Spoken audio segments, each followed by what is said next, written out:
Olá, crianças, boa tarde. Graça e paz para todos vocês. Como vocês estão? Eu espero que todos vocês estejam bem. Tia tá morrendo de saudades de vocês, né? Mesmo com essa devocional durante a semana, mas tia sente muita saudade de estar na sala de aula com vocês para a gente adorar a Deus junto, para a gente louvar ao Senhor e para a gente aprender da palavra de Deus. Enquanto nós não podemos nos juntar novamente, né? Tia tá aqui para gravar mais uma devocional para vocês. Todos estão afiados, né? Lembram da aula de Tia Mayra do domingo passado? Quem se lembra, hein? Bom, a gente vai falar um pouco, né, sobre a aula de Tia Mayra. A Tia Mayra falou, quem se lembra? Que nós somos a igreja, né? Somos a igreja de Cristo. Como assim, tia? Eu sou a igreja de Cristo? Sim, né? A gente aprendeu com o tia Mayra, ó, que Cristo é o cabeça da igreja, não é verdade? E nós somos os membros, né?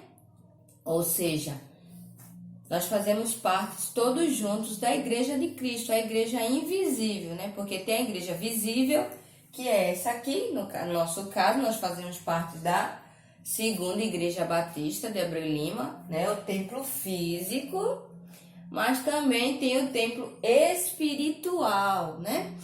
Onde nós aprendemos que Cristo é que comanda, Cristo ele dá as ordens e nós como os membros obedecemos ao Senhor de acordo com o seu propósito, né? Fazemos aquilo que é o propósito de Deus para as nossas vidas. E que ninguém pode se achar mais importante do que o outro, assim como a palavra de Deus diz, né? Que a mão não pode se achar melhor do que o pé, porque está em cima e o pé está embaixo, ou o pé não pode se sentir melhor do que o corpo, porque é ele que sustenta. Então, todos trabalhamos com a mesma finalidade, né? Cumprir os propósitos de Deus para a nossa vida. Mas, o que é que tinha que passar para vocês hoje, né? Como Igreja de Cristo, nós fazemos parte de uma família. Vocês sabiam disso? Família, tia, eu faço parte da família. Eu tenho uma mamãe, um papai, tenho os meus irmãos. Mas essa família que nós vamos aprender hoje é a família de Deus, né? Todo aquele que aceita Jesus, ó. Vocês sabem o que é isso aqui? Vocês sabem? É um documento de identidade, não é verdade? Vocês já pararam para pensar o que é as informações que tem num documento de identidade? Tem algumas informações, por exemplo, a República Federativa, ou seja, de onde você é. Você sabia que com a identidade, se você mostra a identidade, a pessoa vai dizer, você é do Brasil, né? Você é brasileira, você é de Pernambuco, sua nacionalidade é brasileira. Então, tem algumas informações na nossa identidade que identifica de onde nós somos. E para fazer parte da família de Deus, olha que interessante, nós também temos o que? Uma identificação, né? Que a identidade serve como identificação. Que identificação? Tem a identificação de cidadãos do céu. Por exemplo, eu dou só um exemplo aqui, como se fosse essa identidade, fosse a identidade de Jesus. Por quê? Na nossa identidade tem algumas informações. Por exemplo, isso aqui, ó, que é a nossa digital. Vocês sabiam que vocês são únicos? Verdade. Vocês sabiam que até irmãos gêmeos, que são parecidos um com o outro, eles têm a digital diferente? Veja que coisa interessante. Então, a identidade serve como que nos identificarmos, né? Nossa identificação, de onde nós somos, de onde nós viemos, quem são nossos pais. E aqui a identidade que tia fez, está escrito assim, ó. República Federativa de Israel. Por que de Israel? Porque Jesus nasceu aonde? Nasceu em Israel, nasceu em Belém, não é verdade? E aqui tem também, ó, República Federativa do Céu. Sabe por que do céu? Porque Jesus, ele veio do céu, ele é o Filho de Deus, né? Ele veio do céu. Então, são duas identificações, ó. Jesus, ele nasceu, cresceu e viveu aqui na terra, né?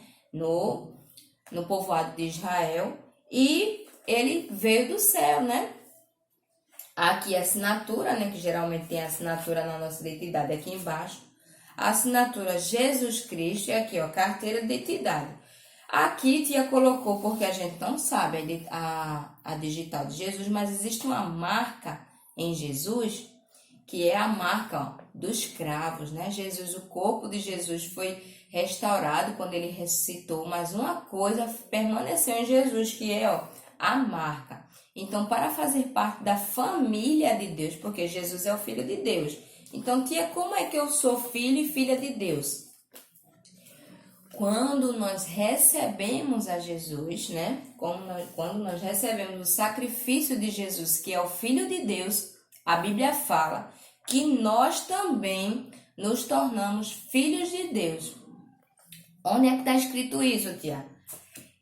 Quem não pegou a Bíblia, corre e vai pegar, tá certo? Pausa o vídeo e vai pegar, porque todos têm que estar com a Bíblia nas mãos.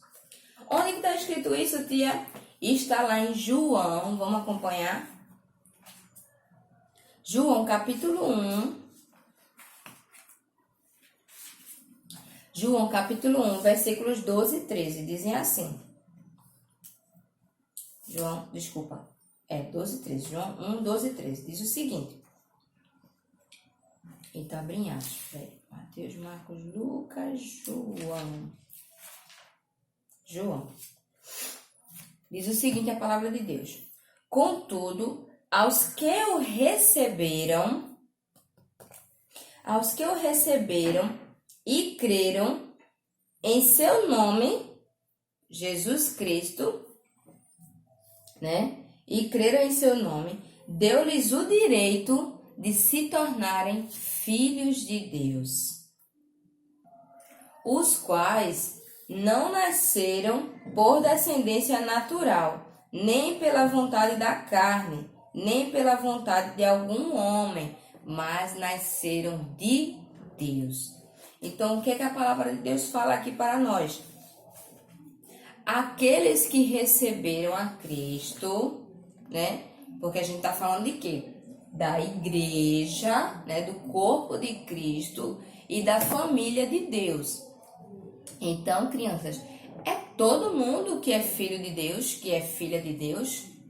Não. Só se torna filho de Deus aqueles que verdadeiramente creram em Jesus Cristo e o receberam. A todos os que creram e receberam, Deus deu o direito de eles serem chamados de filhos de Deus. Então, se Deus é nosso Pai, nós recebemos algumas identificações, algumas características, ou devemos ter algumas características de filho de Deus. Por exemplo, Deus ele é bom. Se Deus ele é bom, nós também devemos ser bondosos. Deus é justo. Se Deus ele é justo, nós também, como filhos de Deus, temos que ter a mesma característica de filhos de Deus, né? De Deus, ou seja, sermos justos também, né? E Deus, ele é amoroso. Então, se Deus, ele é amoroso, respondendo, nós também devemos ser amorosos uns com os outros. Esse é o primeiro ponto, a identidade de cidadãos do céu, certo? A identidade de filhos de Deus e cidadãos do céu, ok? Esse é o nosso primeiro ponto. O segundo ponto, crianças, da nossa lição, além de fazer, como fazemos parte da família de Deus, nós também somos herdeiros de Deus. Herdeiros de Deus, tia? Como assim? Herdeiro, né? Quando nós nascemos, por exemplo, a mamãe e o papai, né? Você nasceu, então você é herdeiro. Tudo que a mamãe e o papai têm aqui na terra, né? Quando um dia eles partirem, tudo pertencerá a você. Se é uma casa, se é um carro, se é uma moto. Então, a Bíblia fala que também nós somos herdeiros de Deus. E o que é que nós vamos herdar, crianças? Qual é a promessa de Deus para as nossas vidas? É o céu. Exatamente, o céu. Somos herdeiros de Deus. A Bíblia diz em Romanos, capítulo 8, versículo 17, o seguinte. Se somos filhos de Deus, então somos herdeiros, herdeiros de Deus e co-herdeiros com Cristo, se de fato participamos dos seus sofrimentos, para que também participemos da sua glória. Ou seja, quando Jesus, passou por todo aquele sofrimento de morte de cruz, todo esse sofrimento que Cristo participou, para nos dar a salvação em Cristo Jesus, fez de nós herdeiros de Deus. Quando nós recebemos a Cristo, nós nos tornamos herdeiros de Deus e co-herdeiros com Cristo, ou seja, Cristo herdou os céus, ele já pertencia a ele, não é verdade? Mas através do sacrifício de Jesus, quando nós cremos e aceitamos, assim como a gente viu no primeiro ponto, nós somos herdeiros de Deus, ou seja, Jesus ele foi preparar lugar para que aonde ele estiver, nós estivéssemos com eles também. Então, se somos herdeiros de Deus, Jesus se tornou o quê? Também o nosso irmão. Esse é o ponto que eu quero falar com vocês. Eu sou irmão de Jesus, sou filho de Deus, eu sou o quê? Irmão de Jesus. E o meu irmãozinho, por exemplo, Paulo, Antônio, Samuel, Larissa, Milena, Lara, como a tia Mayra colocou aqui, Estila, Mateus. Todos vocês se tornaram o quê? Filhos de Deus. A partir do momento que todos vocês são filhos de Deus, receberam a Cristo como seu Salvador, vocês também são os nossos irmãos, ou seja, são irmãos de tia Branca, irmãos e irmãs. Então, se nós vamos herdar o céu, é necessário que nós tenhamos o quê? Amor uns pelos outros, estejamos unidos, em comunhão uns com os outros, sem brigar, sem arengar, sem discutir, sem chatear o amigo irmão, porque nos tornamos irmãos. Então, se nós vamos herdar o reino dos céus juntos, a gente tem que ser o quê? Unido, porque nós vamos um dia morar juntos. Entenderam, crianças? Então, nós como irmãos, nós vamos herdar os céus. Então, crianças, recapitulando o primeiro e o segundo ponto do que tia Branca está explicando para vocês,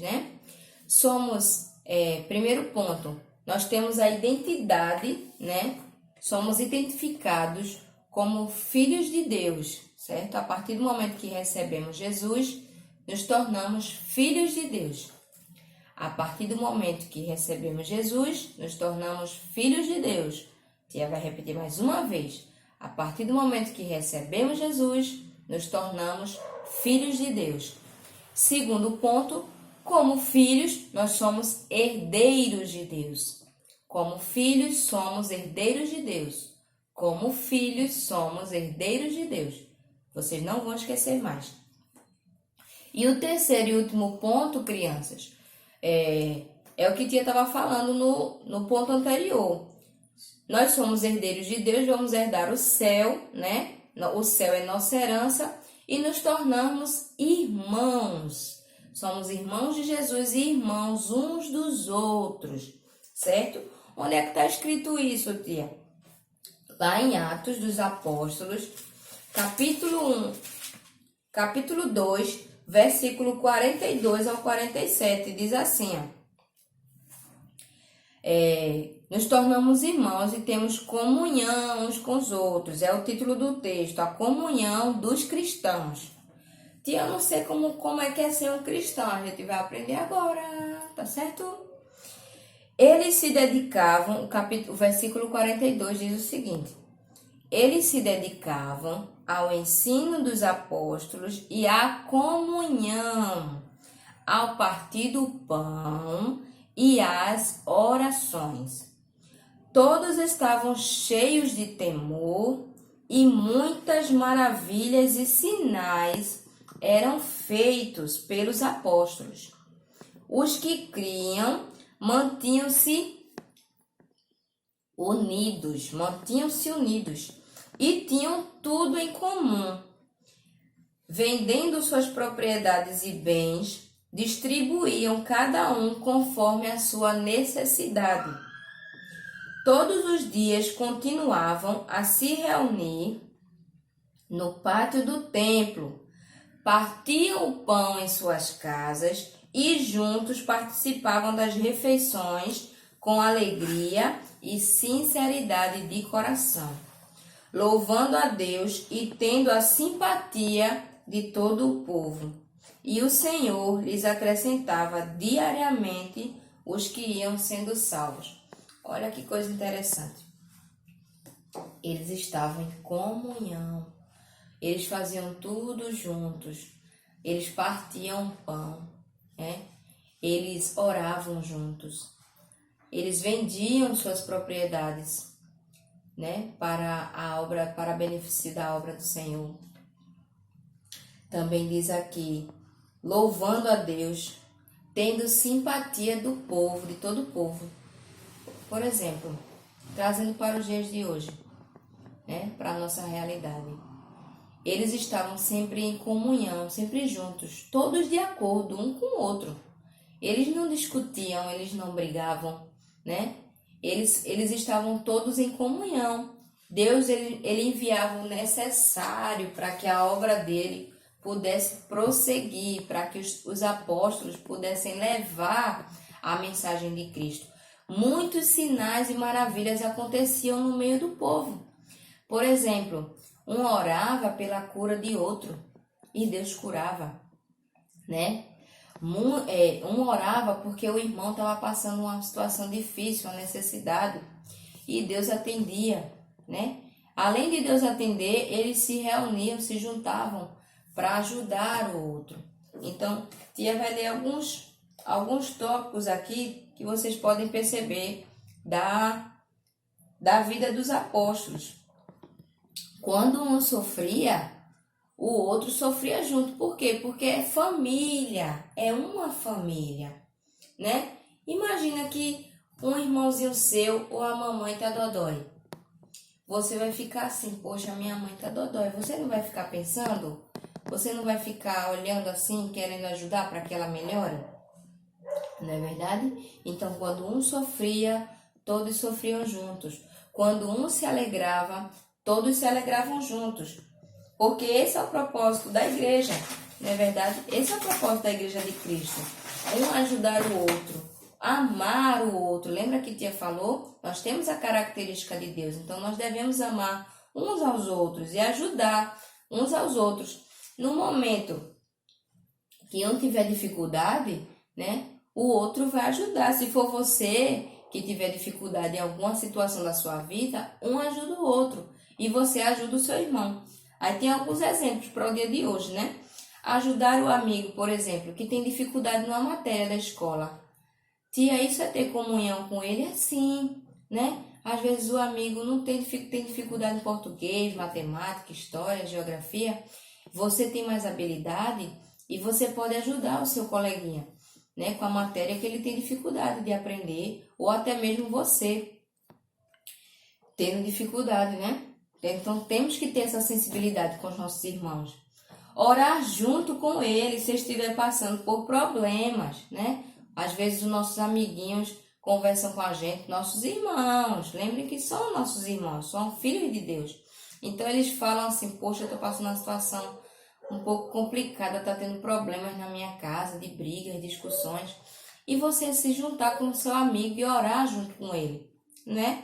Somos irmãos, então aquele problema do nosso amigo gera também em nós, poxa, meu amigo está com problema, é como se fosse eu tivesse com problema.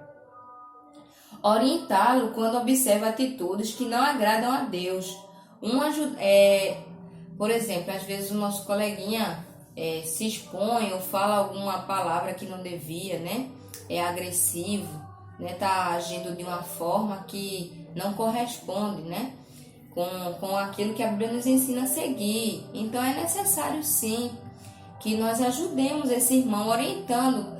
Amiguinho, você poderia fazer de forma diferente. Não acha dessa forma não, não acha dessa maneira não, tá certo? Então, crianças, outro ponto, né? ajudando o outro, ajudando o outro e estudando a Bíblia juntos. Por que não, né? Hoje em dia, com a tecnologia, né, a gente não pode estar junto por causa do problema que estamos passando, mas vocês pensarem assim, hoje eu vou ligar para o meu colega e a gente vai ler algum livro da Bíblia junto, algum capítulo da Bíblia juntos. Por que não é verdade? Então, outro ponto, um se importando com o outro. Eu preciso me importar com o meu irmão. Se eu vejo que ele está passando por alguma dificuldade, ou até tem alguma dificuldade na leitura da Bíblia, por que não ajudá-lo? Tendo uma palavra amiga em situações difíceis. Às vezes, os nossos amigos dizem, né, como eu falei, eu estou passando por alguns problemas dentro de casa, tem algumas brigas, algumas discussões, ou até mesmo a morte de algum parente, né? E você diz assim, meu pai, minha mãe, meu tio faleceu, eu estou tão triste. E você escuta e muitas vezes não fala nada para o seu colega de conforto, de consolo, né? Então fale com ele, converse com ele. Poxa, meu amigo, que pena, eu sinto muito por você, né, por sua perda. Então, que nós possamos aprender a nos importarmos uns com os outros nessas situações também. Muitos amigos, né, se separam dos pais, passam por um conflito que há um ambiente que não se sustenta mais, os pais decidem se separar. E as crianças sentem, vocês sentem, né, como filhos. Então, às vezes, o pai e a mãe do amigo se separam e ele fala para você e você não diz nada. Então, conversa com ele. Olha, amigo, eu tô aqui, eu vou orar por você, né? Isso é comunhão, crianças. Outra situação, né? No dia em que nós não estivermos bem, podemos nesses dias pedir ajuda aos nossos irmãos. Por que não? Né? Eu não estou me sentindo bem, não estou me sentindo legal, né? Por que não conversar com o nosso amigo e pedir ajuda, né? E como eu falei no princípio, a gente pede ajuda, mas no dia que o nosso coleguinha estiver precisando de ajuda, a gente também deve ajudá-lo. Ser igreja, ser família, onde obedecemos o mesmo Pai, que é Deus, e nos unimos para ajudar e suprir as necessidades uns dos outros. Assim, ninguém precisa sofrer sozinho, ou seja, somos unidade, né? Somos um só. No corpo, em Cristo, nós somos um, não é verdade? Então, se nós somos um, nós devemos sofrer uns com os outros e nos alegrarmos uns com os outros também. Trazendo para a aula que tia Mayra deu. Por exemplo, se você machuca o dedinho ou você queima no fogo, de repente você queimou, pegou na panela quente e queimou, né?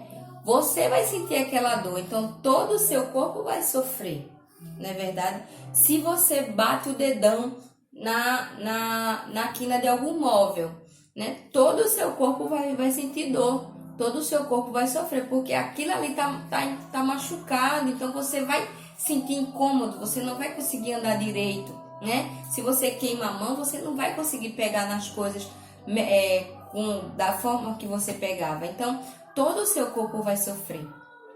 O que Tia quer trazer para a nossa vida é que quando um sofre, quando um está triste ou quando um está alegre, nós, como irmãos em Cristo, devemos nos amar e nos alegrar e sentir a dor dos outros e nos compadecermos uns com os outros, assim como eram os apóstolos, tá certo? E quando um estiver precisando, o outro também vai ajudar, tá certo? Então, Tia deseja uma boa tarde, um beijão para vocês. Foi maravilhoso estarmos juntos, mais uma devocional. Que Deus abençoe as suas vidas, a vida dos seus familiares e que vocês tenham aprendido, né? O terceiro ponto fala que somos irmãos e somos um em Cristo Jesus, ou seja, fala da comunhão. Terceiro ponto, a comunhão dos cristãos, certo? Primeiro ponto, identidade de cristãos, né? Cidadãos do céu, não é verdade? E filhos de Deus, ou seja, filhos de Deus. Como filhos de Deus, somos herdeiros de Deus, né? E como herdeiros de Deus, nós devemos ter comunhão com os nossos irmãos. Comunhão com os nossos irmãos. Comunhão com os nossos irmãos, certo? Vocês não vão esquecer mais esses 3 pontos, tá bom? Grande beijo, Deus abençoe. Até o próximo devocional.